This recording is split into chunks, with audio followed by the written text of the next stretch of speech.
Ito rin ay simbolo ng simula ng kanyang buhay na walang hanggan kasama si Kristo sa langit.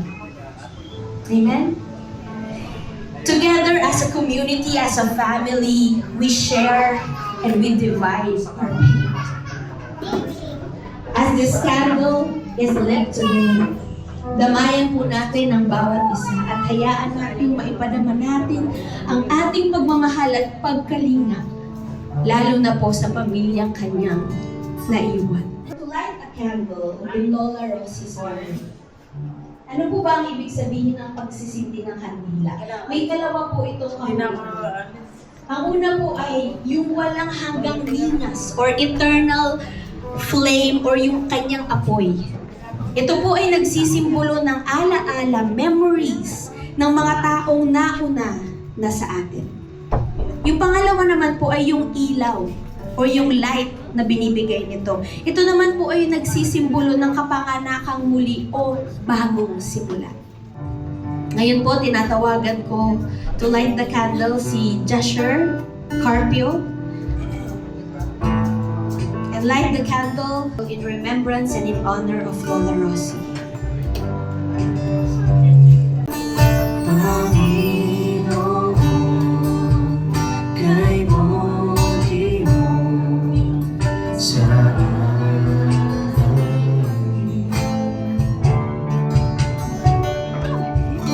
Ikaw lang ang Panginoon sa sangay.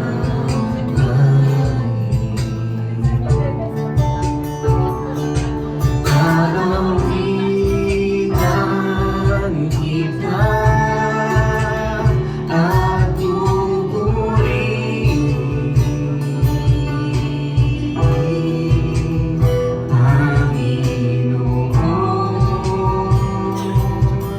kay buti mo sa amin. Mga paborito. Yung mga lyrics nito ay natagpuan ni Jethro na nakaipit sa kanyang Bible. Kaya huwag po tayong mahiya. Meron po tayong lyrics, kaya pwede po tayong sumabay. Magandang gabi po sa inyong lahat. Sa gabing ito, nais po namin ipaabot ang aming taos-pusong pasasalamat sa inyong pagdalo at pakikisa sa amin. Sa kabila ng lungkot at pangungulila, malaki pong ginhawa sa aming puso na makita kayong kasama namin sa pag-alaala at paggunita sa buhay ng aming pinakamamahal na nanay. Ang inyong presensya ay hindi lamang pakikiramay. Ito ay isang yakap ng pagmamahal na nagbibigay lakas sa amin sa mga sandaling ito. Ang aking mahal na nanay na si Rosie, Rosalia Carpio, Pangilinan Carpio, ay isinilang noong ika-23 ng Hulyo, 1936 at kinuha po siya ng Diyos, nasa piling ng Diyos noong ika-10 ng Marso, ngayong taon na to. Sa edad na 89, ilang buwan na lang, sana ipagdiriwang na namin ang kanyang ika-90 kaarawan, 90 years old. Isa po itong milestone na sabik naming inaabangan kasama siya. Ngunit sa halip, narito kami ngayon, nagbabalik tanaw at nagpupugay sa isang buhay na tunay na naging biyaya sa amin. Hindi sapat ang mga salita upang ilarawan kung gaano kabuti ang aking nanay. Siya ay mabait, maawain, mapagbigay, masipag, at higit sa lahat, may pusong lubos na nakatuon sa Diyos. Ang kanyang buhay ay umikot sa pagmamahal. Pagmamahal sa pamilya, sa kapwa, at sa ating Panginoong Hesukristo. Hindi naging madali ang kanyang buhay. Sa murang edad, pasanan niya ang mabibigat na responsibilidad. Naging haligi siya ng kanyang pamilya, nagbenta ng mga lutong bahay sa kalsada, tumigil sa pag-aaral para makatulong, natutong magtanim, manahi at magsikap sa kahit anong paraan para maitawid ang pang-araw-araw na buhay. Tahimik niyang isinakripisyo ang kanyang sariling mga pangarap upang matiyak na may kinabukasan ang kanyang mga mahal sa buhay. Sa edad na 24, nagpakasal siya sa aking ama na si Domingo. At mula roon ay tinayo nila ang isang pamilyang punong-puno ng pagmamahal. Kami,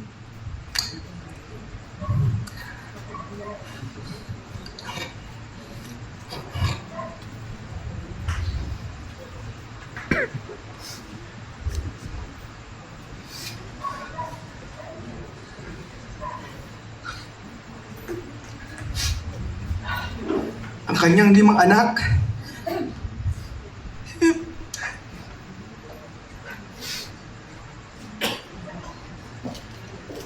si Josephine, Francis, Marlene,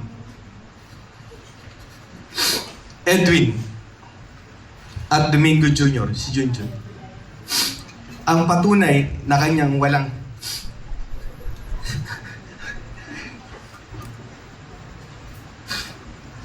sawang pag-aaruga at ang kanyang mga apo at sa tuhod, apo sa tuhod ay naging dagdag na ligaya sa kanyang puso. Si Nanay Rosie ay simple lang ang kaligayahan. Masaya na siya basta napapalibutan ng pamilya at mga halaman na buong puso niyang inaalagaan. Ang aming tahanan ay hindi lamang bahay. Ito ay naging tahanang puno ng init, buhay at pagmamahal dahil sa kanya. Ngunit higit sa lahat, si Nanay ay isang babaeng tunay na malapit kay Kristo. Hindi lamang sa salita, kundi sa gawa niya. Ipinakita ang kanyang pananampalataya. Hindi siya pumapalya sa simbahan. Lagi siyang handang tumulong, magluto para sa iba, at magbigay kahit minsan siya mismo ay nagkukulang. Ang kanyang kabutihan ay hindi ipinagmamalaki, kundi tahimik na ibinibigay mula sa puso. Nanay, sa bawat alaala ninyo ay may init na pagmamahal. Sa inyong paglisan, iniwan ninyo sa amin ang responsibilidad at pagmamahal na ipagpapatuloy. Pangako ko po na iingatan ko ang inyong anak at mamahalin ko siya ng buong puso. At hindi ko hahayaan na maramdaman niyang nag-iisa siya.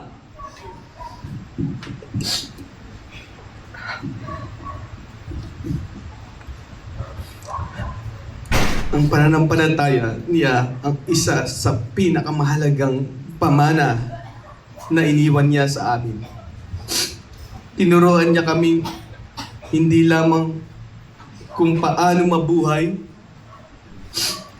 kundi kung paano manalig. Sa bawat panalangin niya, sa bawat sakripisyo niya, naramdaman namin ang kanyang pagmamahal at ang kanyang pagtitiwala sa Diyos. Nanay, maraming salamat sa lahat. Sa iyong sakripisyo, sa iyong pagmamahal, at sa iyong buhay na naging gabay namin. Hindi ka namin malilimutan. Ang mga aral mo ay mananatili sa aming puso habang kami ay nabubuhay. Mahal na mahal ka namin at ipinagpapasalamat namin sa Diyos na ikaw ang naging nanay namin. Paalam, Nanay. Iyakap niyo po kami kay Ama hanggang sa muloy nating pagkikita. I'm going to read a poem written by Ate Poye Lopez, A Rose in Heaven. A lovely rose, planted in grace. Come look closely, she has the most beautiful face. The scent of her kindness draws people near. The sound of her lullaby is music to the ears. Her radiant beauty captivated a man's heart. They fell in love, and then a family they ought to start. Their love grew stronger as their kids, 2 in number. From 1, 2, 3, 4, and then came another.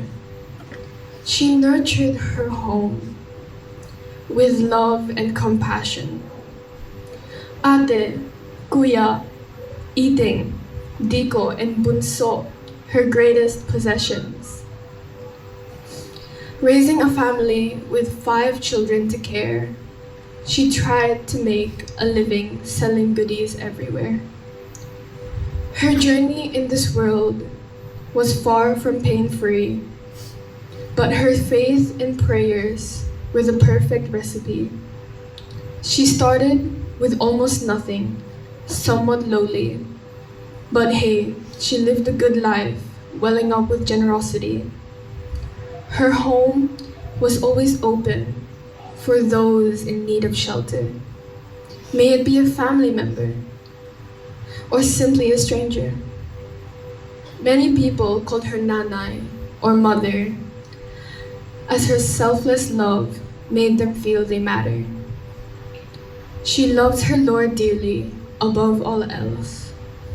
Praise and worship songs from her heart wells. She was not afraid to share Jesus to people, even to a random stranger sitting across the table. How can we say goodbye to such a beautiful rose? How can we turn back time and just keep you close? When will our grieving and weeping end? When will our hearts start to heal and mend? You left us so sudden, we cannot even comprehend. We lost a mother, grandmother, sister, and a friend. We will never be the same. Nothing can ever ease the pain. This emptiness and sadness no one can explain. Thank you, Almighty God, for our borrowed time with her, for allowing us to have memories and moments together. The day you called her home was long before written. The day you planted the most beautiful rose in heaven. Gusto ko pong ipaalala sa ating lahat na ang ating mga luha ay hindi senyales ng kahinaan. Bagkus ito ay nagpapahiwatig ng emosyon at lalim ng pagmamahal na hindi kayang ilarawan ng mga salita. Tears often signify a gift of brokenness. and a language of faith that God understands. With our tears and our brokenness, we are also comforted with the truth that God is close to the brokenhearted. Tunay nga po na si Ate Rosie ay may boldness. Boldness sa pagsasalita, boldness sa pagsishare ng Word of God. At isa si Ate Rosie ang nagbigay rin sa akin ng kung paano ako nung unang pag-ibig ko nung tinanggap ko si Jesus. Isa rin siya na nagbigay sa akin ng kalakasan sa aking pananampalataya. Niyayaya niya ako, nag-evangelism kami, nag-feeding kami, nag-fellowship kami madalas dito sa bahay. Kaya, sa pagiging boldness niya, alam ko po na marami nakakilala sa Panginoon, lalo na dito sa Bagong Bayan. Hindi siya nahihiya dahil alam niya si Jesus ang pinakikilala niya, hindi sino pa man. Kaya, totoo po yung mga sinasabi ng mga unang nagsalita na may pagka-boldness si Ate Rosie sa kanyang pagsasalita. At hindi lamang po yun sa pagsishare ng Word of God, kung paano niya ipinapakilala si Jesus. May boldness po siya to rebuke sa mga bagay na hindi dapat gawin, na hindi maganda para sa isang Kristiyano. At isa po ako doon na madalas ma-rebuke na Ate Rosie. Isa po ako doon, pero okay lang po. Kasi sa pagre-rebuke niya, ay nandoon ang kalakasan ng aking pananampalataya na naisip ko, mali nga pala. Dahil Kristiyano na ako. Yun po si Ate Rosie sa buhay ko. Sa pagiging generous niya naman po, alam ko po kung paano po nahihirapan o paano nagsasacrifice si Ate Rosie na para maibigay niya, maabot niya mga pangangailangan ng kanyang mga kababayan. Nandun siya sa Amerika, may manatatanggap siya mga kung ano-ano mga pagkain, mga keso, at iba-iba pa. Tapos kapag naipon niya to, ipapadala niya rito sa Pilipinas. At isa po ang pangalan ko na nakalagay sa box na para kay Ate Josie, para kay Ate Edith, para kay Ate. Ganyan po ka-generous si Ate Rosie. At hindi lamang po yun, hindi lang po sa mga binibigay niya, kundi maalalahanin din siya sa mga taong nalalaman niya kahit hindi magsabi. Basta alam niya may sakit, alam niya kailangan ng tulong niya, na andun siya. Binibigay niya ang mga pangangailangan, tumutulong siya sa mga, lalo na po sa may mga sakit. At hindi lamang po sa pagbibigay ng mga material na bagay siya nagiging generous. Nagiging generous din siya sa pagbubuhay.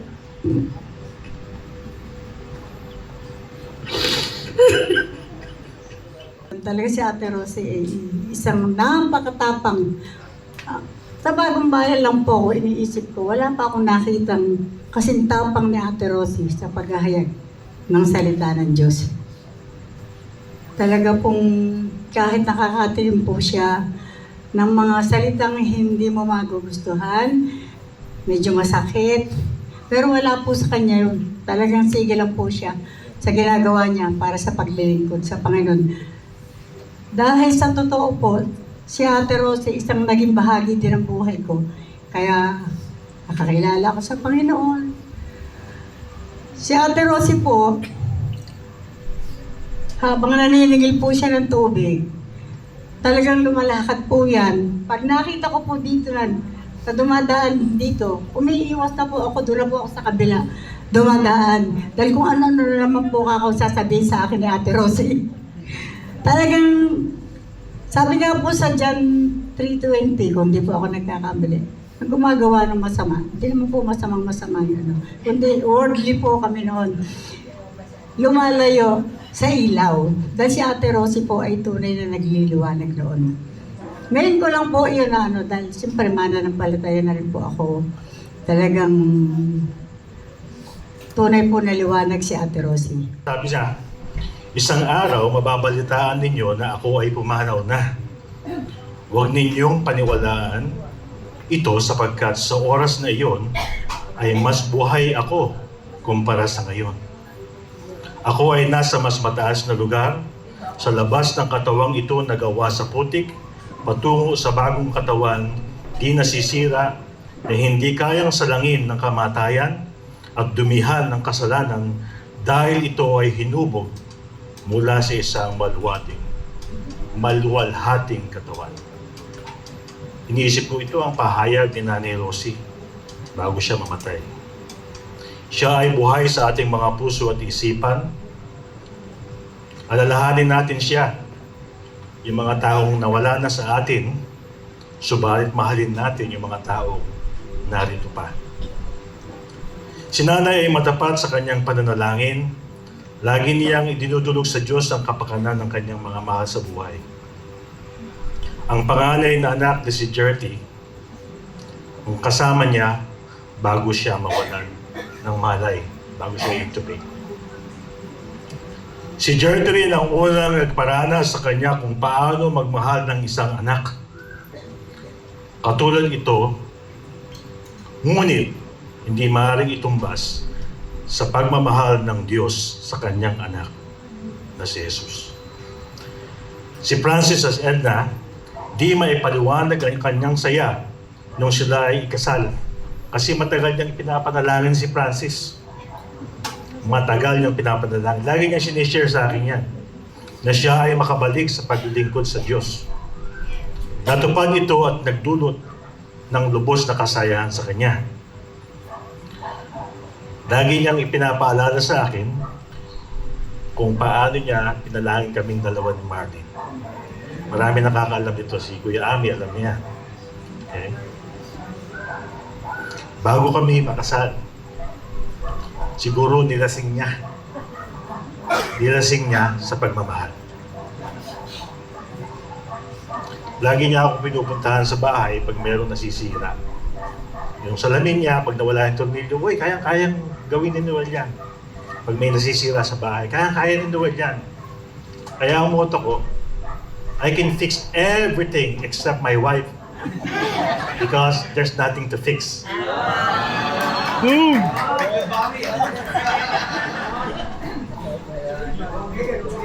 Noong namaya pa ang asawa ni Edwin, siya naman ay nabayayaan ng isang maganda at talented na si Beth. Napag-usapan namin ni Nanay ito. Sabi ko, napakaswerte ni Beth, Nanay. Bakit naman? Kasi ang pangalan niya, Beth Carpio. Isipin mo na lang kung ang napangasawa niya ay si Mark Logan.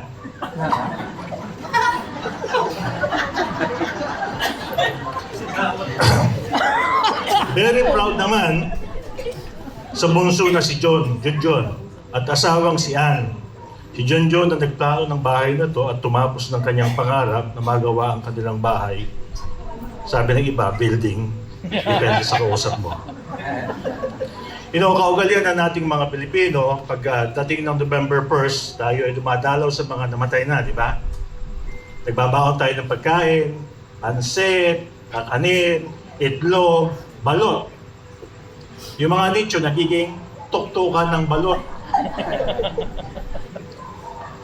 Pero si Nanay, siya ay tungtungan namin para patuloy namin itaas ang pangalan ni Jesus. Amen. Siya ang patuloy na nagre-remind sa amin kung ano ang dapat namin gawin bilang anak ng Diyos. Sa aking obserbasyon sa picture ni Nanay na nakadisplay doon, napansin ko na nakuha niya yung mata yung bunso ko, nakuha niya yung mata ng bunso kong anak. Pati ang hugis. Ito ay ebidensya ng kanilang relasyon. Siyempre, apo, di ba? Paano naman natin makikita ang relasyon niya kay Jesus? Ang ebidensya ay hindi sa itsura o hugis ng mata, kundi kung paano niya nakikita ang mundo sa kanyang paligid.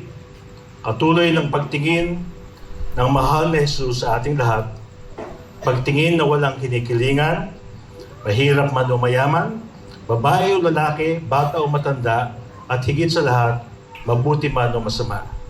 Binigay niya ang kanyang buhay sa atin. Sabi sa Matthew 5:8, pinagpala ang mga may malinis na puso sapagkat makikita nila ang Diyos.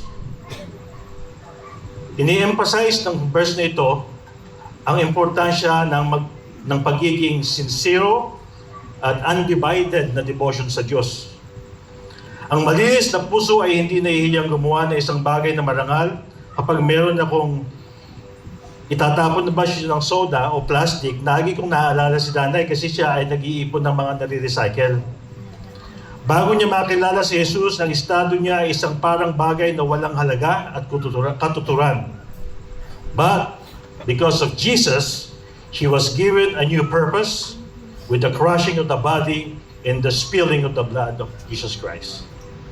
Para sa atin na narito pa na tumanggap kay Jesus bilang tagapagligtas, darating din ang tamang panahon na makakasama natin sa tamang oras at lugar ang Panginoong Jesus sa ating sariling imahinasyon. Makikita natin sa isang mahaba at tuwid na daan nakatayo ang mga taong nauna na sa atin, mga taong pamilyar na mukha sa atin, at doon ay makikita natin si Nanay Rosie.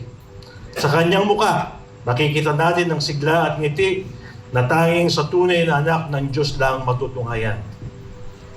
Sa aming bahay ni Marlene, pag dumating si Nanay, meron siyang paboritong upuan. Ito yung merong ottoman. Kasi ito, pag nakaupo siya doon na rin siya nakakaidlip. Doon siya nakakapagpahinga.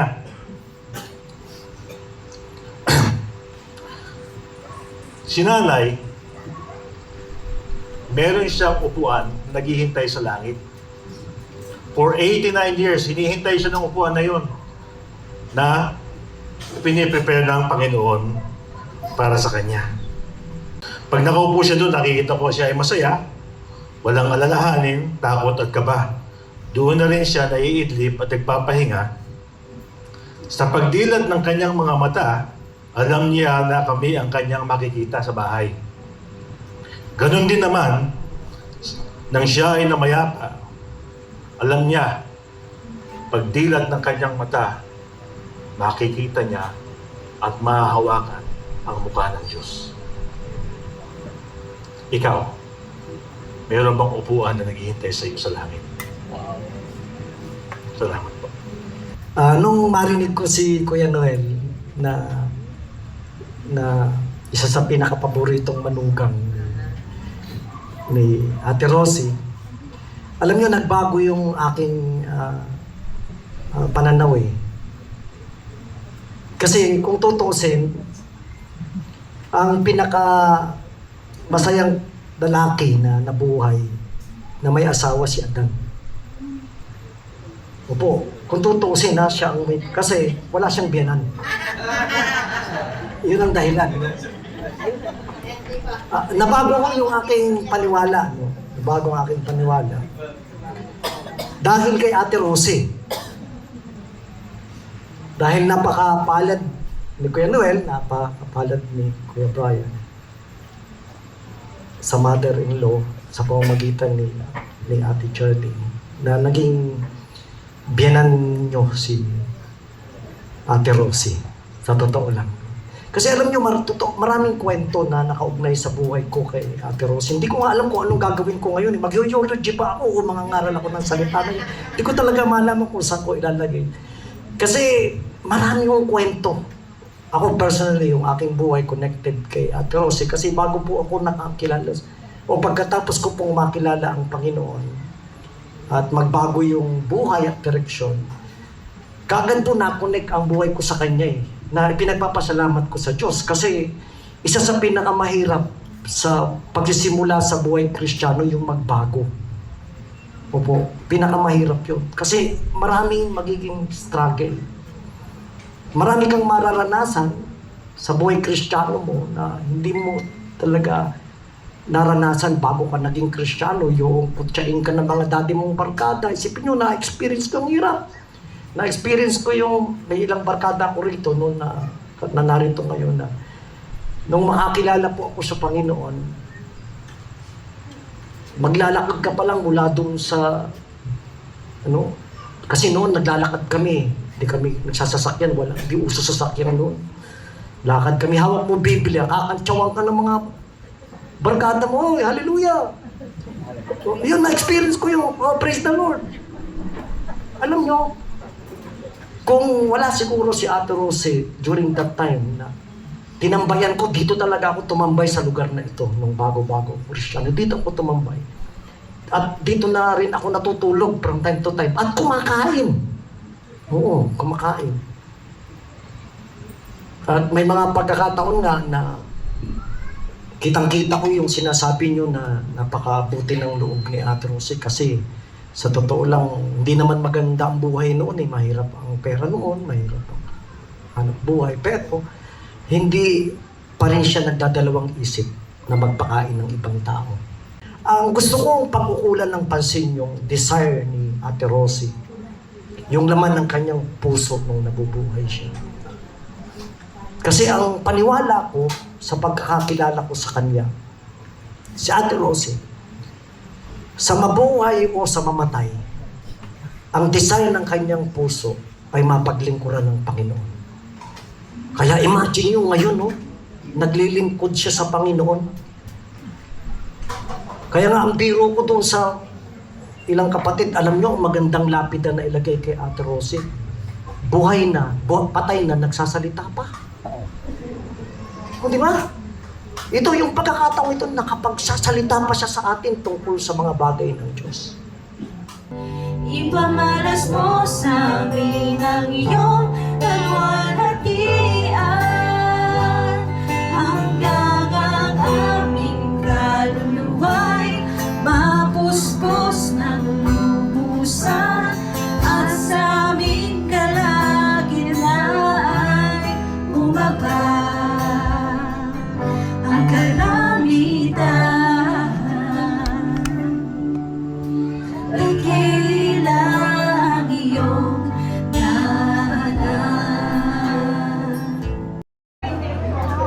Kain po. Sige po. Enjoy nyo yun. Na-enjoy nyo siyempre, no? Kasi mo, pagkain pa. Na-enjoy natin lahat ng presence ng Diyos. Ito po ang legendary Pastor Ding. Ano yun? The legendary Pastor Ding. Yeah, bro.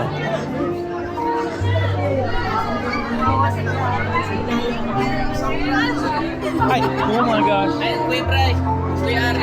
Hey! Anong tanong mo? Kung kaya niya bukas mag-eulogy last night. Oh. Sisiw. Kaya yan. Kaya yan. Kaya nga iyak na ako ng iyak para bukas, sala na ko iiyak. Pero feeling ko mga 10 seconds pa lang umiyak.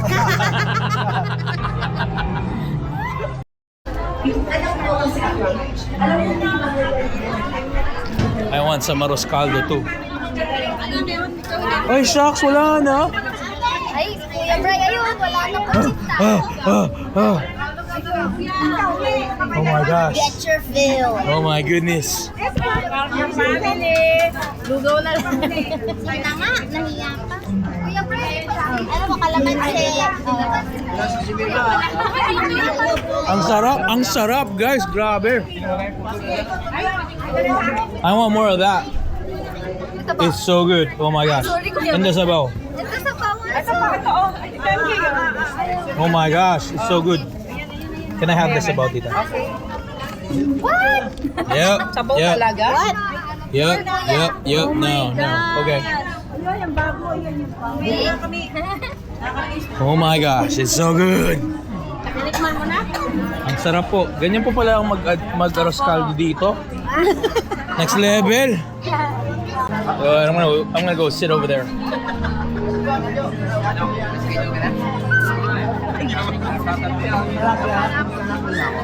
Sorry.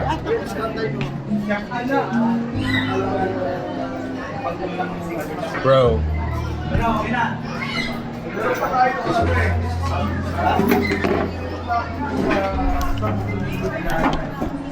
I'm gonna sit right here and enjoy this thing.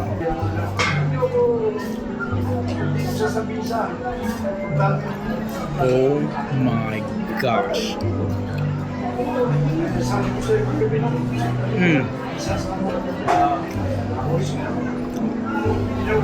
So, sa arroz caldo with tokwat baboy. It's bomb. Bro, I came back for seconds. This is the best thing I've ever had in my life. Oh my gosh, I ruined my shirt. Tissue. Mama, tissue sa fried rice. Ay, may mali dito. Ito. Wala sa ano. Tissue mo yung fried. Ako na ba? Thank you po. Hello. Ay, ang cute naman yan. Ako ni Pastor. I ruined my Patagonia shirt because of arroz caldo. And oh my gosh, this thing Nakalimutan mo niya kalamansi, Mar. is next level. Malapit na masaya.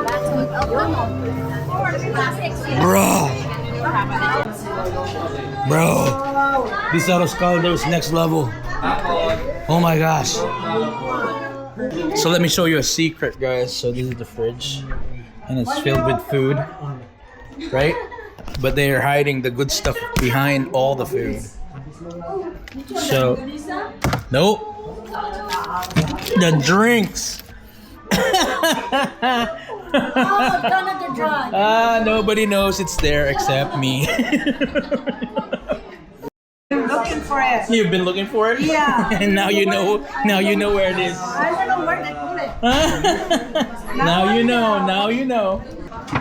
Okay, guys. So Tita Edna, Uncle Francis's wife, right now used to be my Sunday school teacher. Yeah. and what's the testimony? And also Wasn't I an angel? Leia. And Leia, okay. Used to be a spoiled brat. Matulayor, okay? Matulayor. Running around the Sunday school. Oh, come on, and man. messing up with all the kids in Be the Sunday positive. Be school. positive. But look at him right now. Still messing up. I never know that he's going to be. He will become a pastor.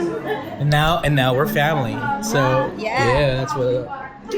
But right there is the best speaker of the night, sitting right here, bro. Masterclass. That was good. He had everybody at the palm of his hands, and everybody was like laughing on cue.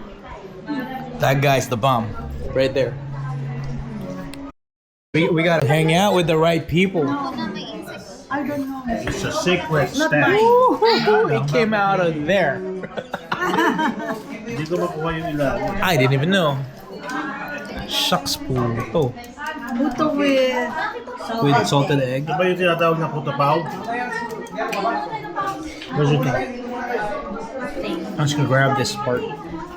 I'm gonna grab this part, people. I'm gonna use my hand. There.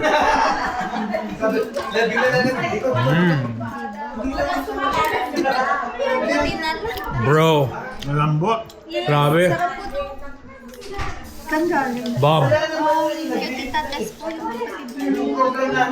Sama ng palabok mo. Kaya pala tinago. Apakasarap. Tights yan, tights. Ako yung ate nila. Dito, sabi namin. Makaiiyak na agad yun, di ba naman? Oh, di ba? Sabi ko din yun eh. Tita Bet, the food tonight, bomb. Yes. Food tonight was bomb. Very good. yeah. Okay. Iiyak na. Pustahan. First 10 seconds ako, first 10 seconds. Wala pang seconds, iiyak na. Talaga ba? Ikaw. Wala pa siya sa stage. Hindi nagsasalita. Di ba po nagsastart? Hindi, ako may tiwala naman ako kay Tito kaya first 10 seconds. Ready ka na bukas. Ikaw na last Oh, night. last natin ha. di ba? Oh. Sabi niya. niya? Oo ako yata yung pinakamatibay. Ayun tumawa. Kabaliktaran yun! Laglag. Nakaubos? Ready daw sa Hindi bukas. mauubos yun! Wala na ba din ang... Ano? Usap lang. Tumawag lang kay Papa. Tapos, wala lang. Naalala ko lang naman si Lola. Kaya... Okay lang, gusto ko naman Tapos sabi ko yun. Nagalit. Kasi umiyak siya na naman. Hindi tayo man. Nagalit yung vintage lang. Tapos sabi niya, Special pasin mo yan. ba yan, boy? Nasa labas ako ngayon. Tapos umiiyak. Ako sabi ko siya. Mukhang mananalo ako. First 10 seconds, iyak si Tito. Ikaw. Not even a second. Not even a second? Wow. Ne, bibigyan naman natin siya ng 5 seconds. 5 seconds sa'yo. I feel like habang tumatayo, Sino dito ang before? Before tumayo, iyak na si Tito. Yeah. Pustahan dito. Pustahan. Pagtayo pa lang gano'n. Sa'yo dito, pag tayo pa lang. Pagtayo pa lang. Ako Oh, sige. Pitahan, kayo po. Before pa ikaw. Nagsisimula, umiiyak. Di pa nagsisimula, iyak. What about you guys? Meron kang before? Before? Ako 5 seconds. 5 seconds. Ako may tiwala ko kay Tito, 10 seconds. 10 seconds. What about you? Kay Dad? Before he cries. Yeah, actually 5. 5 seconds? O, pareho ni Ninang. O, sige. 5, 10, before. Everyone else is before. Makikita po natin yan bukas sa video. O, kasama na. Silang dalawa po. Kasama si Tita Ann. O, ito. Next na pustahan. Kailan iiyak si Tita Ann? Kasama ka pala eh. Baka hindi rin ako makasalita. Pag umiyak po yan, hindi na pa yung nagsasalita. Nako. Malupit to. So, ang next in line. Ay, ang pangalan. Ang pangalan, next in line. Tula na si MJ. Pagdating ko doon, iyak ako. Iyak ka rin ba? Lang daw. Ikaw lang. Hindi, matibay po ko eh. Hindi ako iyakin. Yan din, sinabi niya. Iyak ako doon. Malalaman natin yan, MJ ha? Ito eh. Matibay. Iyak din siya kanina. Makita natin yan bukas. Hindi nga ako nagulat. Sabi niya, Abangan ng susunod kaya na ko to, kabanata. ate nila ako. Ba't ka? Pero talaga si Tito Junjun, pustahan yan. Bago. Ako 10 seconds. Siguro after 10 seconds. Maybe 10 seconds for Ano pala, ganun. Ano yung mic? Paano? Gaganon yun. Ay, may sound ba? Ay. Lagot ka ka ng papa. Tito, nilaglag ka oh. Kapag narinig niyo yung tunog na yun bukas pag narinig niyo yung tunog na yun, Palakpakan tayo pag narinig natin bukas. Palano kami! Ano pag di umiyak, walang panalo? Pag di umiyak, dadalawin siya ni Lola. Sabi ni Tito, okay lang daw po pag di kayo nakarating. Dadalawin daw sila ni Lola. Hindi siya dadalawin. All the good stuff are coming out. Wala pa. Ay, hindi. Sorry po, ang ingay po namin.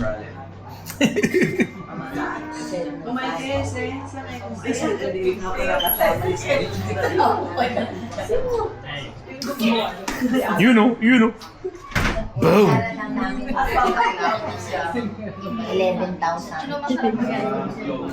Nakita mo na ba yun? Ang purpose magkakaroon. Kaya si Iting, si Kuya, si Adesma. Yes, siya. Oh, yan. Ano po yan? Mas maganda yung flowers ngayon. Oo nga, mas maganda yung flowers ngayon. Oo nga, mas maganda nga. Oo nga. Gumanda na. Yes, hindi nakatulad nung kahapon. Lola! Stop, Lola. White lang ata yun, no? Hello, Lola. Tito, may pustahan kami. Anong pusahan? Ay! Secret! Secret. Wala. Bukas. Pinakamalakas.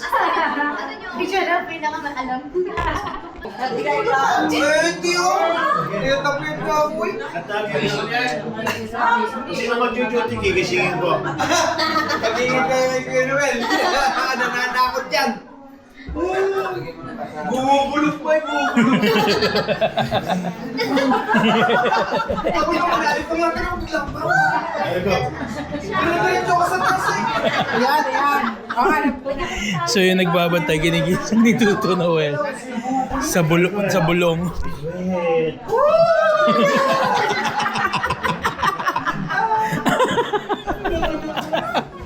Makit ka na. Yung mga maliliit na alimango, dapat kinukuha ito. Hindi na nagagawang lumaki. Ooh, crabby.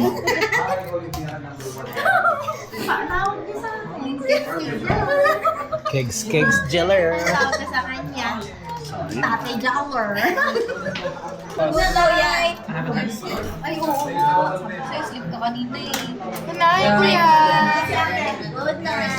Thank you po. Ay, ikaw rin. Oh, yeah. Ay, gusto niya na mag-escape. Oh, you're escaping. Na guys. Si nanay, Opo. lagi niya sinasabi sa amin, kung kukunin daw siya ng Lord, gusto niya rapture. Eh di ba nga, rapture Iba yung Ano ba yun?